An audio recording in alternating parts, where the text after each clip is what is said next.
provisória saia na data de hoje. Com isso, o início dos repasses aos trabalhadores informais poderá começar na próxima semana. E a equipe técnico-pedagógica da Secretaria de Educação da cidade de Atibaia, juntamente com os professores e gestores de todas as unidades escolares do município, preparou uma série de atividades para os alunos estudarem em casa no período de quarentena. Os conteúdos poderão ser acessados pela plataforma digital e pelo site da Prefeitura. De acordo com a Secretaria de Educação, somente os alunos da rede municipal poderão ter acesso à plataforma digital. Nesse link que aparece aí na sua tela, ead.ipads.org.br. Ainda segundo a pasta, a cada semana novas atividades serão inseridas, com questionários que deverão ser respondidos. Agora a gente vai para um rápido intervalo e já voltamos com mais notícias.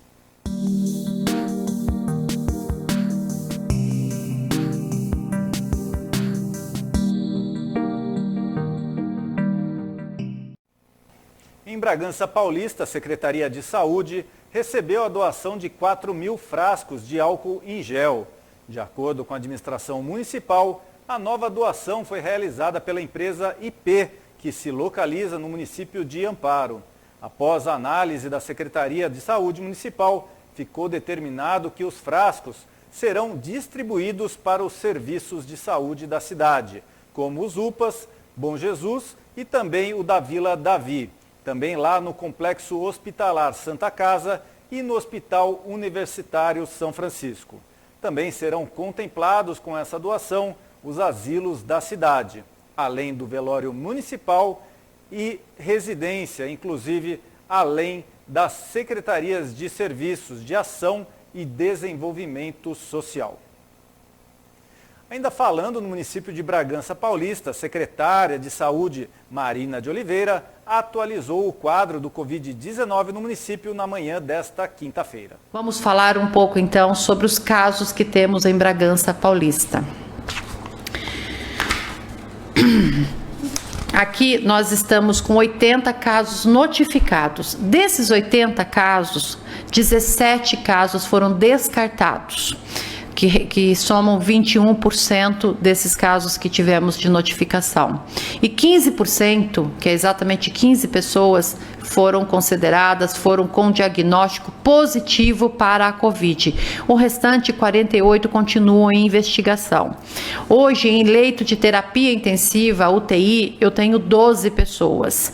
Eu tenho um homem de 79 anos, uma mulher de 73 que é positiva para a Covid, um homem de 63 anos também positivo para a Covid, dentro da Santa Casa. Dentro do Hospital Universitário, nós temos um homem de 76 anos, uma mulher de 35 anos, um homem de 76 anos.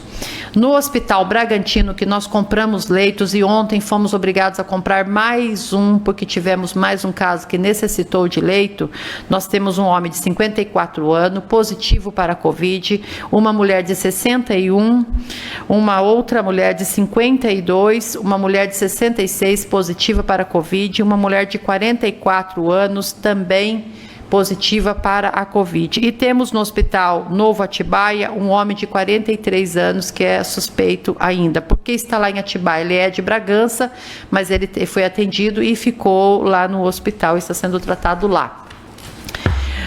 Ainda em enfermaria, hospitalizado somente em enfermaria, nós temos 13 casos.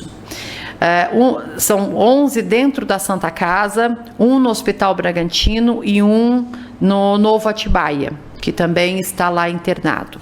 Temos casos confirmados que estão em isolamento domiciliar. Todos os casos são acompanhados pela vigilância epidemiológica ou pelas equipes das unidades de saúde da atenção básica. Depende da gravidade, depende de como está cada caso, a gente acompanha os familiares. Então é isso que nós temos referente aos casos. Cacá da TV Atibaia. De acordo com o documento do Ministério da Saúde de 20 de março, todos os casos de síndrome gripal e não apenas os de síndrome aguda respiratória grave dos municípios deveriam ser relatados ao Ministério da Saúde. Ele pergunta como Bragança Paulista vem agindo e se acredita-se em subnotificação no município. Cacá, ótima a sua pergunta, porque essa resolução do governo do estado vem de encontro aos anseios nossos. Nós precisamos saber o que está acontecendo no nosso município, o que está acontecendo na nossa região, no estado, enfim. Então essa medida não é porque está havendo subnotificação, é porque nós queremos que todos sejam notificados, para a gente entender e ter um mapa epidemiológico. Olha, por gripe comum nós tivemos X, por gripe, a SRAG, que eles falam, que é a síndrome respiratória aguda grave, nós temos X. Para a Covid, nós temos Y. Então, a gente vai mapeando para a gente entender como estamos epidemiologicamente falando. Portanto, é bem-vindo, sim, Cacá, isso para nós. A gente já reportou para todos os estabelecimentos de saúde que cumpram essa resolução para que a gente possa saber como estamos em toda a nossa cidade, região e estado. Lembramos ainda que os dados atualizados de todas as cidades da nossa região, assim como os dados recém-atualizados pelo Ministério da Saúde e pela OMS, você vê ainda nesta edição do Jornal Dia a Dia. Vamos aproveitar e já mandar um abraço para a Suelen Gomes, para a Cláudia Morivac, para o Wellington Aparecido Nascimento dos Santos e também para o Vinícius Rangel, que está nos assistindo. Mandar um abraço para a Loriane Lemos de Oliveira, que está colocando aqui uma sugestão. Faz uma visita nos mercados do bairro do Tanque. E a Ana Cláudia Teixeira também fala, tem que vir no bairro do Tanque. O gás está um absurdo nesses mercados também. Informações, inclusive, sobre a questão da fiscalização no município, logo mais aqui ainda nesta edição. E um abraço para a nossa sempre querida Maria José Nestor, sempre presente aqui com a gente. E desde o início da pandemia do coronavírus, o Instituto Adolfo Lutz, do governo estadual paulista, era o único laboratório oficial para concluir os resultados de testes do Covid-19, encaminhado pelas secretarias de saúde municipais. Com capacidade atual para processar cerca de 400 testes por dia e uma demanda que, segundo a Secretaria Estadual da Saúde, já chega a 1.200 amostras diárias, o Instituto, que atende a rede pública de saúde, agora tem 14 mil testes esperando pelo resultado. Para mudar este cenário, na data de ontem, o Instituto autorizou mais 3 laboratórios do interior paulista a fazer os testes, um na Unicamp e outro na Fundação Hemocentro de Ribeirão Preto e também no Hospital das Clínicas na mesma cidade.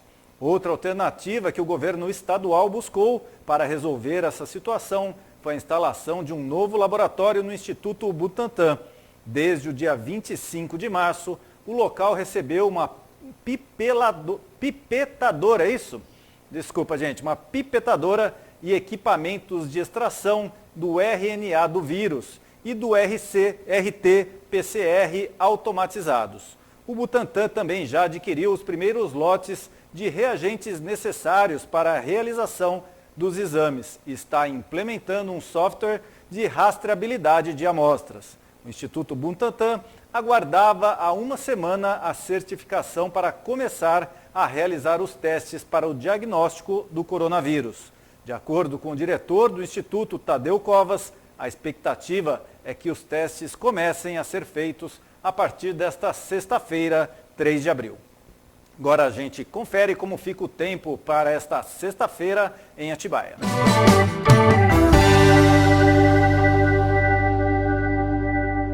Na sexta-feira, 3 de abril, haverá sol com algumas nuvens. A temperatura ela cai um pouco em comparação com esta quinta-feira, mas nada muda em relação à sensação térmica, já que a máxima ela chega à casa dos 29 graus, com mínima de 18. Chove rápido durante o dia e também à noite, por este motivo são esperados 8 milímetros de chuva, com ventos que podem chegar a 16 km por hora. 64,3% foi o índice registrado do Sistema Cantareira nesta quinta-feira. Até mais. E o Departamento de Defesa do Consumidor de Atibaia realizou fiscalização durante o dia de ontem em diversos supermercados do município. com o objetivo de constatar se houve aumento abusivo na cidade. Com a ação, foram lavrados 8 autos de constatação, seguidos de notificação dos respectivos estabelecimentos. Segundo o CONDECOM, a fiscalização aconteceu por conta da notória elevação de preço de diversos produtos nos supermercados. Os estabelecimentos fiscalizados foram notificados para apresentarem justificativa com relação aos valores praticados em diversos produtos. Além disso, o CONDECOM orientou todos os estabelecimentos visitados a não elevarem os preços sem justa causa, sob pena de violação aos direitos do consumidor. Ainda conforme o CONDECOM, após a apresentação das justificativas dos estabelecimentos, os autos de constatação serão encaminhados para análise a fim de se verificar ocorrência ou não de aumento abusivo e, consequentemente, violação aos direitos do consumidor. Se comprovado o aumento abusivo, o CONDECOM aplicará as sanções administrativas previstas em legislação. Dos 8 estabelecimentos notificados, 2 que o CONDECOM visitou foi por conta de denúncias da população via Atibaia Sem Papel, um serviço prestado pela Prefeitura Municipal online. É possível realizar consultas e registrar denúncias e reclamações por meio desta plataforma, o Atibaia Sem Papel, esse que aparece aí na sua tela. Momento de atenção. Estamos em período de quarentena desde o dia 23 de abril, após decreto publicado pelo governo do estado em combate à proliferação do Covid-19. Desde então, mesmo com os números de casos suspeitos e confirmados da doença, inclusive com óbitos na nossa região, sendo divulgados diariamente, conseguimos observar que não foram todos os que aderiram ao decreto. Confira o número de pessoas que estavam na tarde de ontem na região do Jardim do Lago, realizando atividades físicas.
combate e a prevenção à violência. Lamentável esta situação. Isto foi gravado por nossa equipe no final da tarde de ontem, por volta das 16 horas e 30 minutos, aqui no Jardim do Lago. E aí vai uma sugestão: se você quiser fazer alguma atividade física, procure locais onde não tenha tanta aglomeração. Atibaia é uma cidade maravilhosa e pode-se passear por várias ruas que não tem ninguém.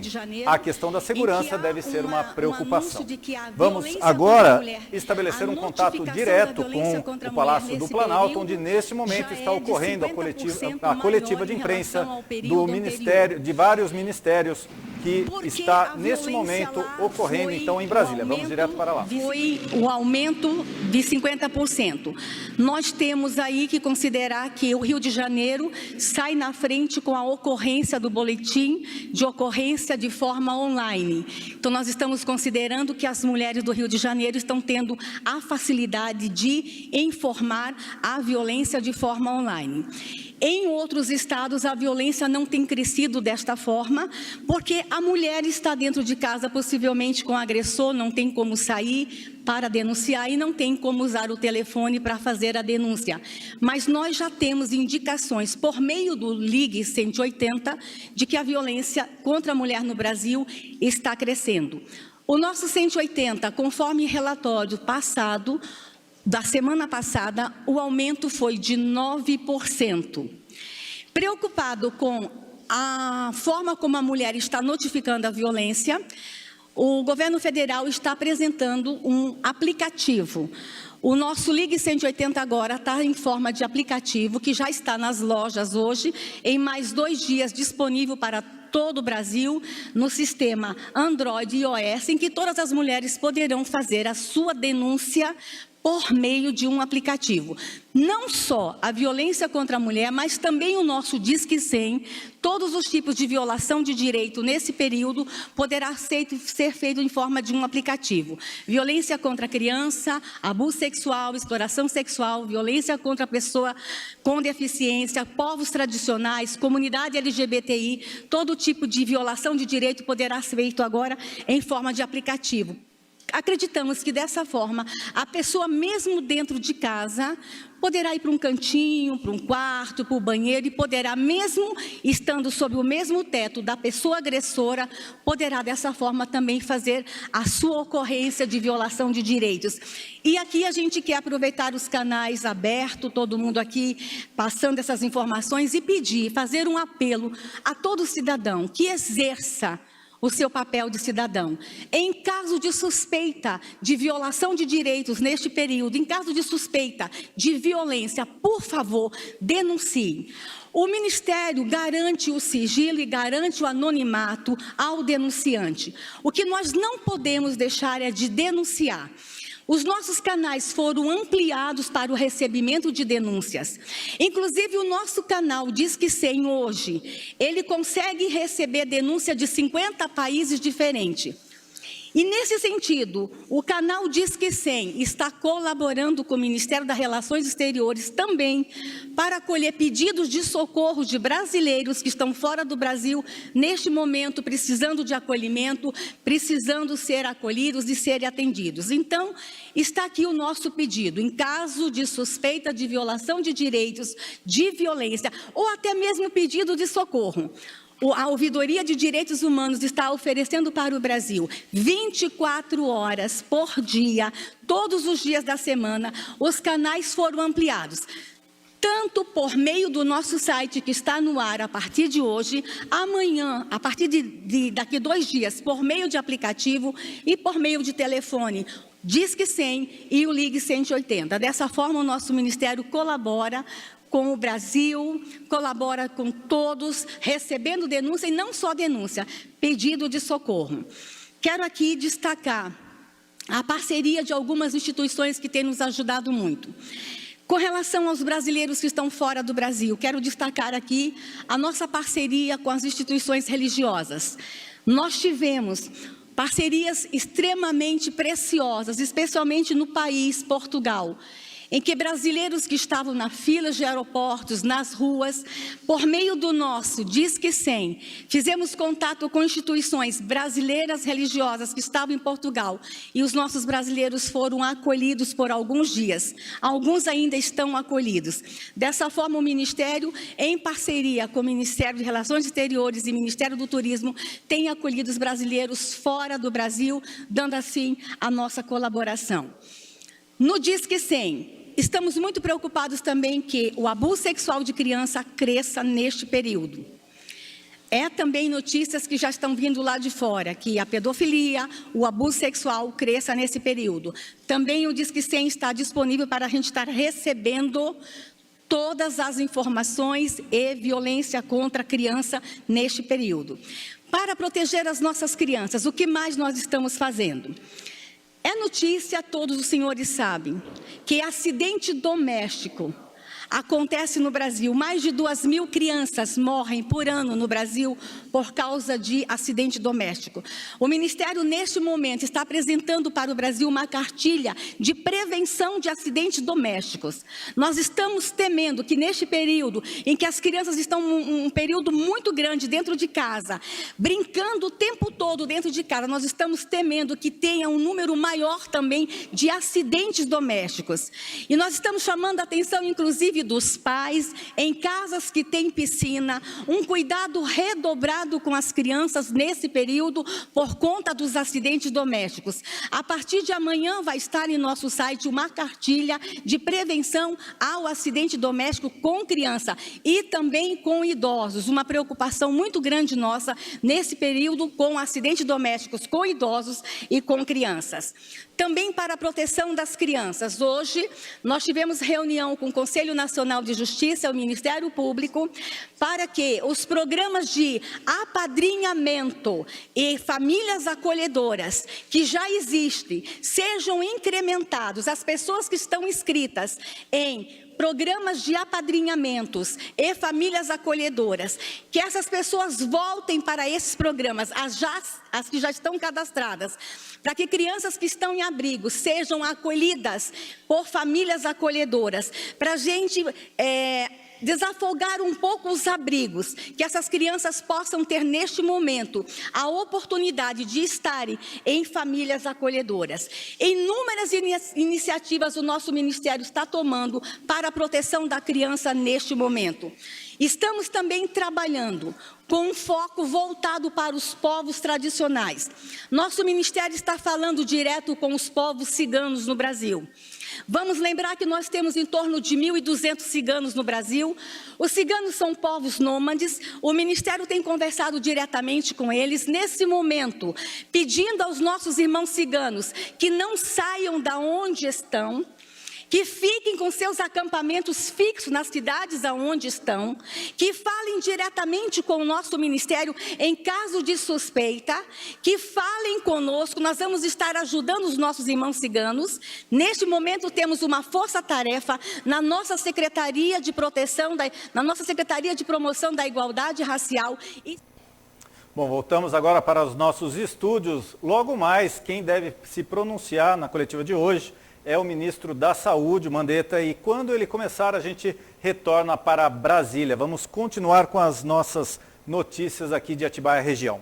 Vocês acabaram de ver, antes dessa coletiva de Brasília, um vídeo que editamos, que publicamos, referente às pessoas que estavam caminhando no Jardim do Lago no final da tarde de ontem. Agora, a gente pode conferir alguns vídeos que recebemos falando sobre a questão dos ônibus da empresa Sou Atibaia, que presta o serviço de transporte coletivo no município. Nesses vídeos dá para observar um grande número de pessoas que estão tendo que utilizar esse serviço em virtude do pouco número de ônibus que estão circulando pela cidade, que foi uma das determinações por parte do Poder Público Municipal e que esses horários dos ônibus foram reduzidos, fazendo com que trabalhadores, muitos deles sendo da área de saúde, tenham que enfrentar diariamente o risco de se contaminar ou de contaminar o próximo pela utilização do transporte coletivo. Nos chegaram também algumas mensagens falando de que os ônibus encontram-se numa situação calamitosa com relação à higiene. Então, fica aí uma reflexão e fica aí um apelo para o poder público para que tome providências para que isto pare de ocorrer no município. Muitos trabalhadores necessitam do transporte, vão continuar necessitando e principalmente os profissionais de saúde que precisam ir fazer o seu atendimento às pessoas que precisam de tanto deles neste momento e estão ficando inseguros por estarem utilizando o transporte coletivo municipal. Vamos mandar aqui um abraço para a Tabata Rodrigues, que está nos assistindo, para Mel Moscone, também para Filipinas Santoro Tricarico, para o Rafael Michele, também para a Ana Virgínia Ponciano, para a Márcia Chaar, para a Áurea Rafaela Dias, que estão todos aqui acompanhando a nossa edição da Atibaia TV. E o governo do estado de São Paulo anunciou novas medidas em combate à proliferação do Covid-19 na tarde desta quinta-feira.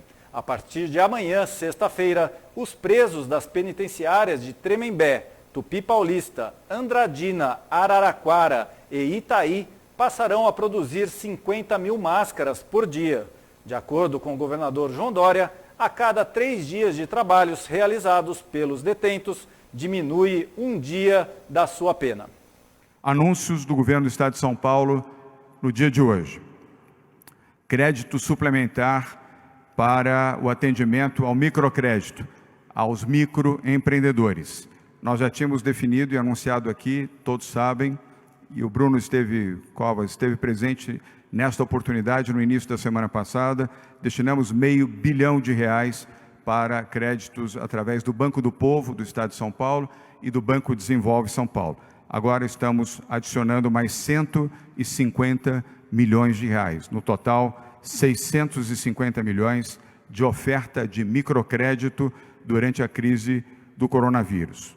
O valor já estará disponível para quem precisar, desejar e aplicar o seu interesse em obter este crédito a partir da próxima segunda-feira. São mais 150 milhões disponíveis.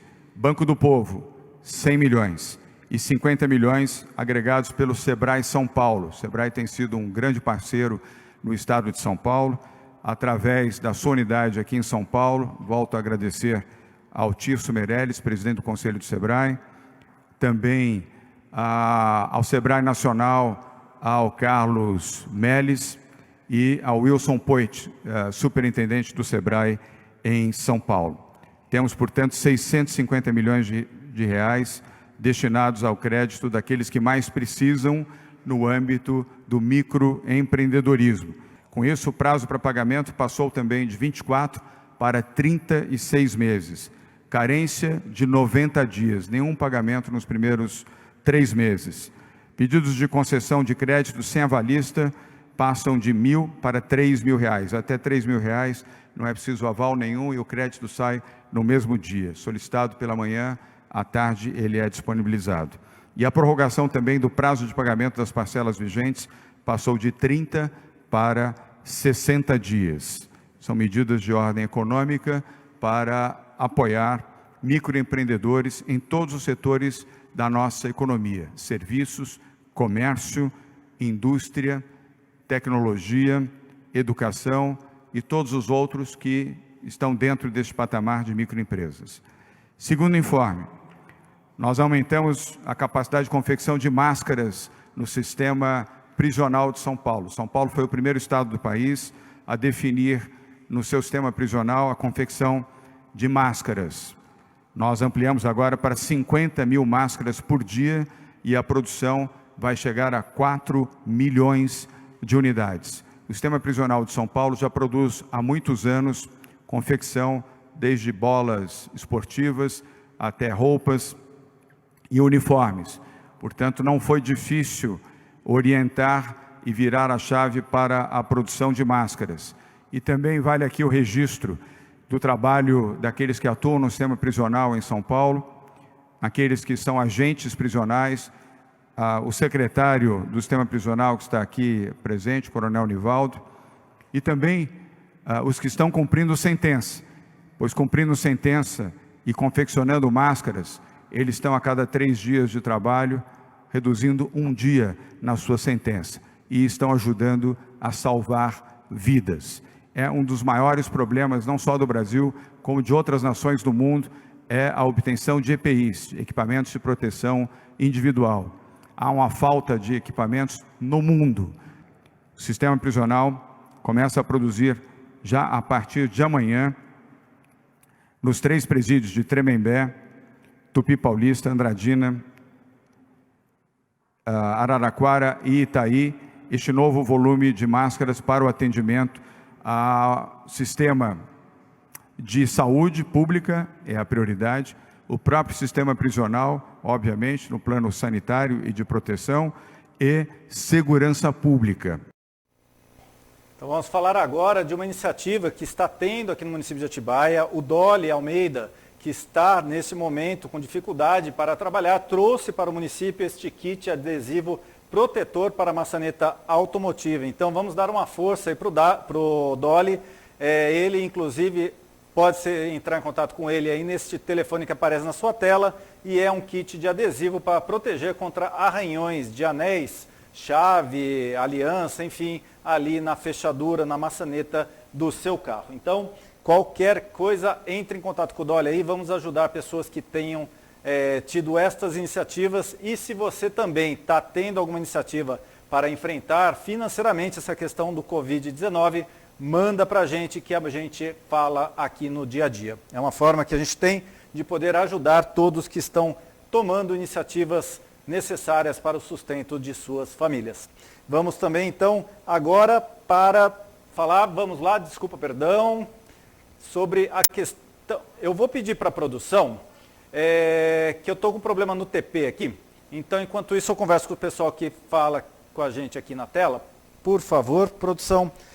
A Mel Moscone, ela disse que não sabia que produziam, que bom. Inclusive, Mel, é muito interessante esse trabalho que é feito nas penitenciárias do estado de São Paulo, que eles produzem bolas, eles produzem uniformes, então é bem interessante, e a cada 3 dias de trabalho dos detentos, eles diminuem 1 dia de suas penas. Então é um trabalho social que é feito dentro das penitenciárias do estado de São Paulo. Então, muito bacana a iniciativa, e agora nesse momento eles produzindo as máscaras de proteção, que está sendo muito necessária nos postos de saúde, hospitais e tudo mais. Mandar um abraço também para a Bruna Marinho e também para a Natália Pascui, que também está nos assistindo. O Ministério da Saúde iniciou ontem a distribuição dos 500 mil testes rápidos para o diagnóstico do coronavírus no país. Os testes irão atender os profissionais que atuam nos serviços de saúde de todo o Brasil, além de agentes de segurança, como policiais, bombeiros e guardas civis, com sintomas da síndrome gripal. Este é o primeiro lote de um total de 5 milhões de testes rápidos adquiridos pela Vale do Rio Doce e doados ao Ministério da Saúde. A logística de distribuição dos testes para a região Nordeste contará com o apoio da Força Aérea Brasileira, a FAB. O mesmo avião utilizado para envio dos equipamentos de proteção individual para os estados da região levará também 120 mil testes para o Nordeste. A carga já saiu lá da Coordenação de Armazenagem e Distribuição Logística de Insumos Estratégicos para a Saúde, lá do Ministério da Saúde, que fica em Guarulhos. Paralelamente, as regiões Norte, Sudeste, Sul e Centro-Oeste receberão os materiais por voos comerciais, cargueiros ou ainda por rodovias. A distribuição será da seguinte forma, de acordo com o Ministério da Saúde. Dos 500 mil testes rápidos, serão enviados 204 mil para o Sudeste, 71 mil para o Sul, 35 mil para o Centro-Oeste e 37 mil para a região Norte. A expectativa é de que todos os estados estejam abastecidos com esta primeira remessa dos testes rápidos até o final desta semana. Agora a gente vai conferir os dados atualizados da situação do Covid-19 aqui nas principais cidades da nossa região, também em nosso estado e no mundo. Então vamos lá para Atibaia, os dados atualizados agora há pouco, às 16h39, fornecidos pela Secretaria de Saúde do município, são de que na cidade existem 84 casos notificados, sendo que 44 deles estão aguardando o resultado, 31 casos estão descartados, 9 casos confirmados, ou seja, então tivemos um aumento aí dos casos confirmados no município, um óbito ainda suspeito, ainda não recebeu o exame, o retorno pelo Instituto Adolfo Lutz, e um óbito já confirmado. Na cidade de Bom Jesus dos Perdões, dados também atualizados hoje, agora há pouco, às 16 horas, são 8 casos notificados, sendo que 7 aguardam ainda o resultado e 1 já foi descartado. Bom Jesus dos Perdões, até o momento, nenhum caso confirmado do Covid-19. Já no município de Bragança Paulista, são 83 casos notificados, 51 aguardando o resultado, 17 casos descartados, 15 casos confirmados, 4 óbitos suspeitos que ainda aguardam o retorno do resultado e um caso que foi confirmado de um óbito de um paciente, uma paciente, na verdade, que tinha o Covid-19. No município de Itatiba, são 42 casos, sendo 33 aguardando o resultado, 6 casos descartados, 2 casos confirmados e um óbito sob suspeita. No município de Joanópolis, apenas um caso notificado e este caso ainda aguarda o resultado. No município de Mariporã, uma grande expressão no número de casos notificados. São ao todo 301 casos notificados, dos quais 291 aguardam resultado. 6 já foram descartados e já existem 3 confirmações de casos de Covid-19 no município. Já em Nazaré Paulista, 5 casos notificados, 2 aguardando resultado, 1 óbito sob suspeita e os demais já foram também descartados pelos pacientes apresentarem poucos sintomas. Já no município de Piracaia, temos um total de 18 casos notificados, 15 casos aguardando o resultado, 3 casos descartados. No total da região que engloba os municípios, então, de Atibaia, Bom Jesus dos Perdões, Bragança Paulista, Itatiba, Joanópolis, Mariporã, Nazaré Paulista e Piracaia, são ao todo 542 casos notificados, dos quais 444, ou seja, 82%, ainda aguardam resultado. 64 casos descartados, com 29 casos confirmados. Na região, possuem já 7 óbitos suspeitos e 2 óbitos confirmados, um no município de Atibaia e o outro na cidade vizinha de Bragança Paulista.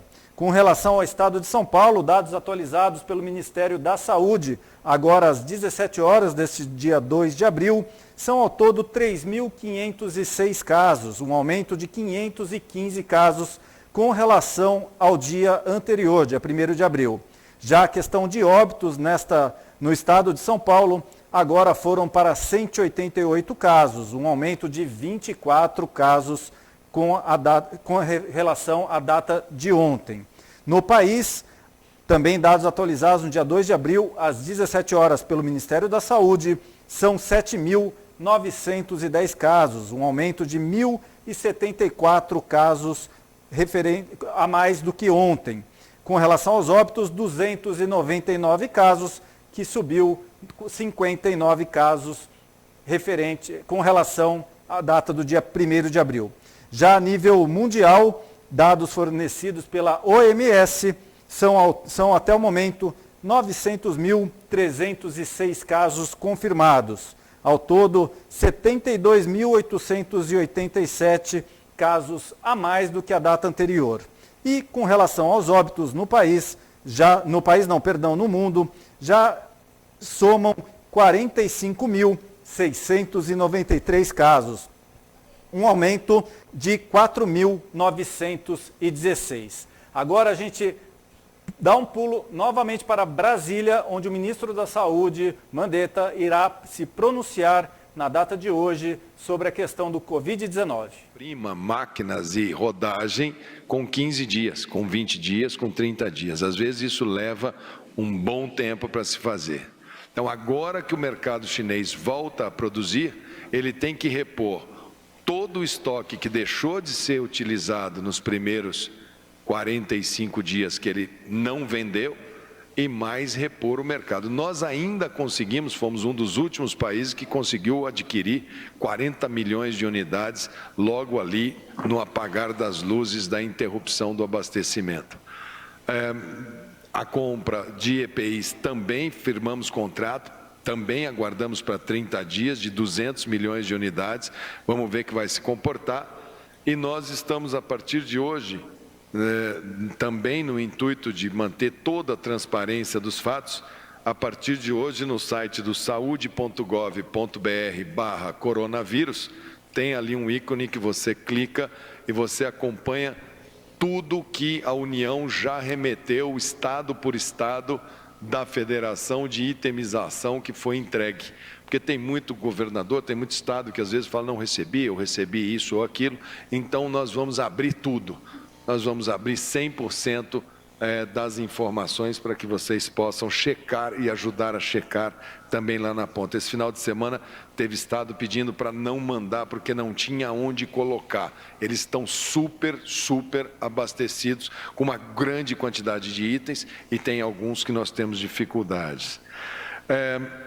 Hoje nós fizemos assinamos um termo de coordenação entre governo federal e ministérios públicos federal e estaduais das necessidades referentes ao enfrentamento dessa Covid. Organizar esses fluxos de comando e orientações é o que vai evitar aquela quantidade enorme de ações judiciais que entram dentro do sistema e falam assim, tira esse equipamento daqui, põe aquele equipamento aqui, pega essa máscara daqui, põe a máscara para lá. É necessário haver uma cooperação para que o conjunto do Ministério Público trabalhe organizado. A gente vai fornecer diariamente todas as informações na maneira extremamente correta com que o Procurador-Geral da República, Augusto Aras, conduziu junto com a primeira Câmara Técnica. A gente deve, na sequência, fazer uma videoconferência com todos os estados para prestar todas as orientações e isso ajuda a organizar do ponto de vista de ordenação de fazer e ordenação de despesas. Nós fizemos reunião hoje à tarde, eu e o ministro Ernesto, com o embaixador norte-americano, recém-chegado ao Brasil, onde tratamos de vários itens referentes a esse momento que é conjunto de ambos países. Tanto os Estados Unidos quanto o Brasil estão com o mesmo grau de dificuldade de adquirir equipamentos de proteção individual. Todos os dois países lá, eles têm mais casos que a gente, eles começaram mais tarde as medidas de contenção. Nós conseguimos, ainda estamos conseguindo, sabemos que temos total noção que teremos um aumento do número de casos, mas eles estão realmente com muita dificuldade em Nova York, na Califórnia e em outros estados. Então o Brasil pode colaborar com eles com algumas coisas, a gente deve trabalhar alguma coisa conjunta para ver se a gente organiza uma ampliação de trazendo matéria-prima às nossas fábricas poderem produzir, como é o caso das máscaras N95, que eles têm muita carência lá, estão com muita dificuldade, nós temos muita carência aqui, então a gente deve trabalhar essas coisas. Temos já uma cooperação, já com linhas conjuntas, devemos trabalhar, queremos trabalhar com uma harmonização, isso está no Congresso há muito tempo, eu vou pedir ao Congresso que harmonize a questão da pesquisa clínica no Brasil, isso já discutiu no Senado, já discutiu na Câmara, está faltando só plenário, então acho que isso pode ajudar. Vou conversar com o presidente Rodrigo Maia, o presidente Davi Alcolumbre, para que os testes de vacina a gente possa também fazer aqui no nosso país, desde que, logicamente, dentro da ética, dentro do que é correto. Nós temos algumas vacinas que são também, algumas teses de vacina que são também do interesse deles e outras deles que são do interesse nosso. Nós publicamos hoje uma portaria que a gente estabelece recurso exclusivo para o atendimento de pacientes com Covid-19, para que os hospitais trabalhem. Cada internação clínica, sem ser CTI, R$ 1.500 por paciente pelo prazo de internação. 75% desses casos precisarão de leitos de enfermaria e terá um impacto de 300 milhões. E a portaria de abertura de leitos de UTI, normalmente a gente dobrou o valor dos leitos de CTI por diária para 1.600, a gente deve ter um impacto aí de R$1 bi, R$1 bi e pouco de reais em relação a esses leitos. Questão de cadastrar profissionais, que deu ruído.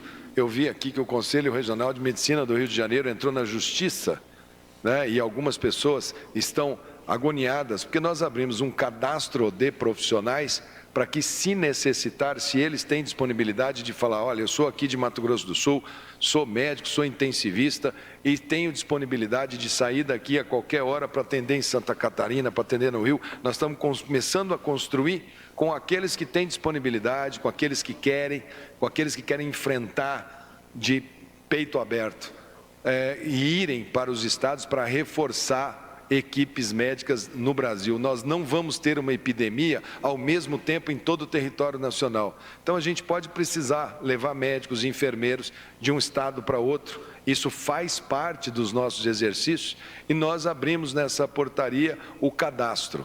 E alguns colegas, inclusive o Conselho do Rio de Janeiro, acharam que isso já era uma convocação e que isso era obrigatório. E o Conselho do Rio de Janeiro entrou na Justiça, pelo que eu entendi, que me informaram, para ter o direito de não ser convocado. Primeiro, que isso não existe. Médico enfrenta. Segundo, que a lei prevê a requisição de bens e serviços. Se tiver necessidade, a gente vai requisitar.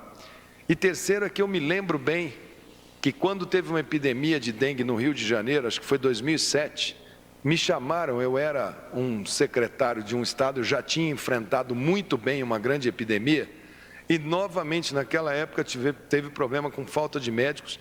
Eu coordenei a ida de médicos de outros estados, de São Paulo, de Mato Grosso do Sul, do Rio Grande do Sul, para ajudar os colegas médicos do Rio de Janeiro a enfrentar a epidemia de dengue. Esse ano, uma das cidades que mais pode haver necessidade de enfrentar uma epidemia é o Rio de Janeiro.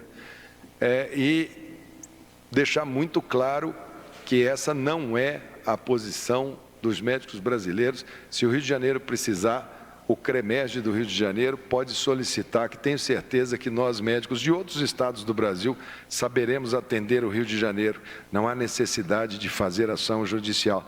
Fica aqui a minha observação ao Conselho Regional de Medicina do Rio de Janeiro por essa ação judicial.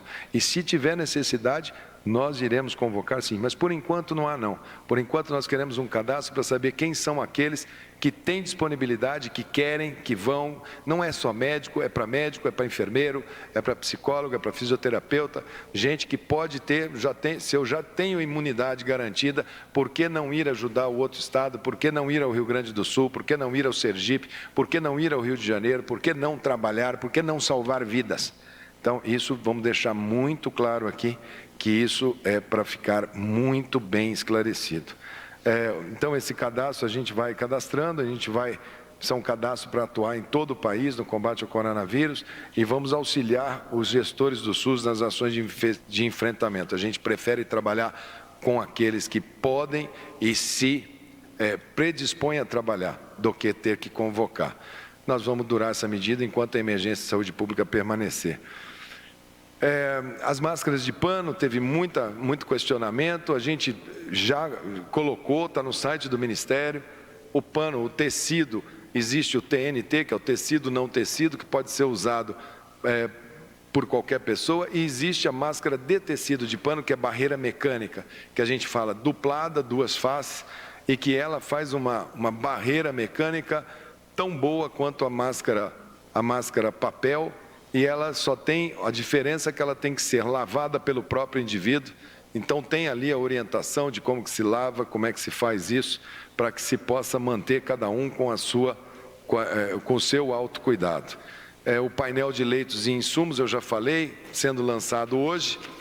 A notícia boa hoje é que o primeiro trabalho científico que foi publicado sobre a cloroquina, hidroxicloroquina, no New England, ele mostra algumas boas aplicações, a ciência começa a achar o caminho. Esse paper não passou por nenhuma revisão, ele é pequeno, são só 62 casos. Nós acompanhamos esse grupo desde o início de fevereiro, 62 pacientes. Esse paper não passou por o que a gente passa normalmente para publicar na ciência, é que a gente bombardeia os trabalhos para ver falhas antes de publicar. Então ele foi publicado com o asterisco que ele não foi bombardeado por outros trabalhos, ele pode eventualmente, ao ser questionado, testado, ele pode não manter aquela performance. Mas já é um caminho, já é algo que a gente tem no nosso horizonte. Hoje à noite já tem call, já tem conferência com o nosso comitê de especialistas, com o Conselho Federal de Medicina, aonde a gente vai vendo passo a passo, com segurança, sem achismos, nós iremos pela ciência, pelas publicações, nós iremos gradativamente encontrar as melhores soluções. O calendário de vacinação, que é a última informação que eu vou passar para vocês, normalmente a gente tinha professores de escolas públicas e privadas como no parte do segundo grupo de vacinas. E o intuito era não ter falta às aulas por gripe dos professores. Como nós estamos com todas as escolas paralisadas, nós invertemos e passamos o pessoal da segurança para ser nessa segunda etapa, junto com os serviços essenciais. Então, isso já vai de nota técnica para todos os estados, o que deve trazer também uma boa performance aí para o nosso pessoal de segurança, presídios, população carcerária, enfim, locais onde a gente possa ter um grande número de pessoas contaminadas. Acho que, em termos de notícias do Ministério, hoje, são essas as principais. Muito obrigado, ministro Mandetta. Coletiva de imprensa. Primeira pergunta, Tiago Nolasco.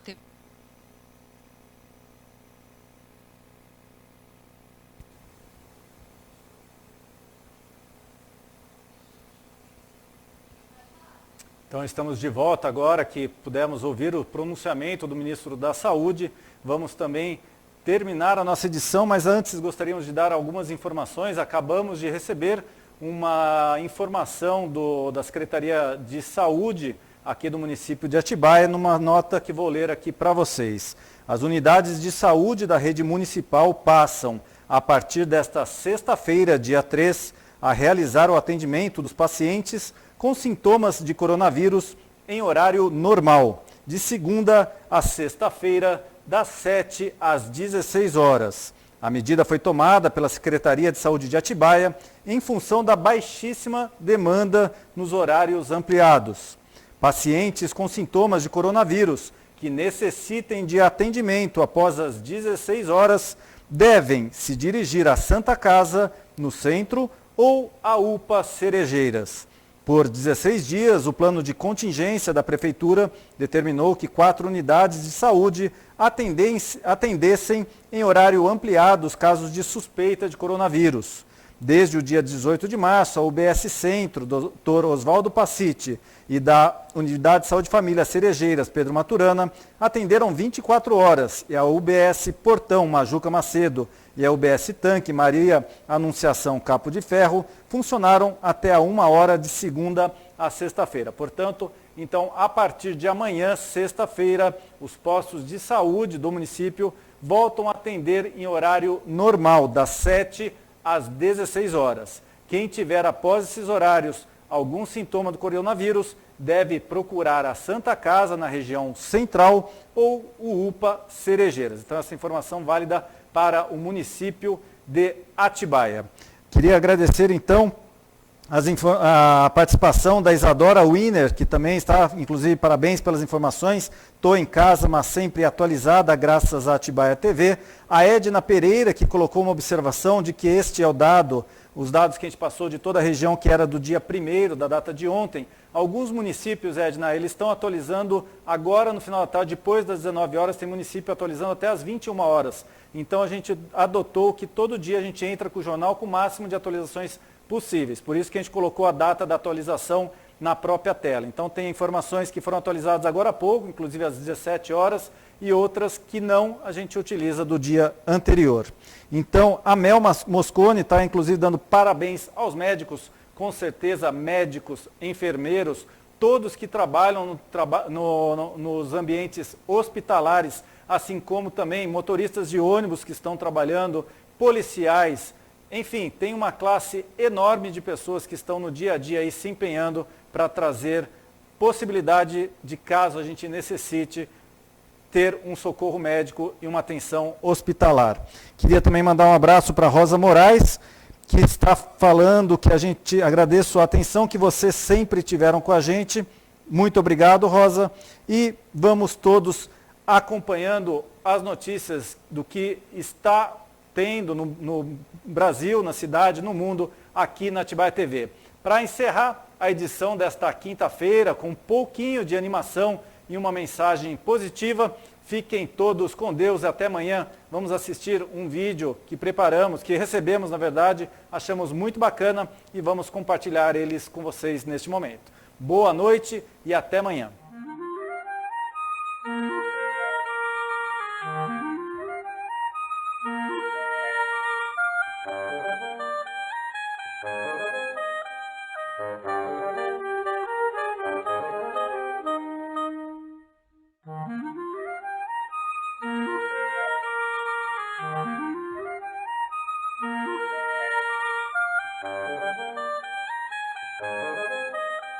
Thank you.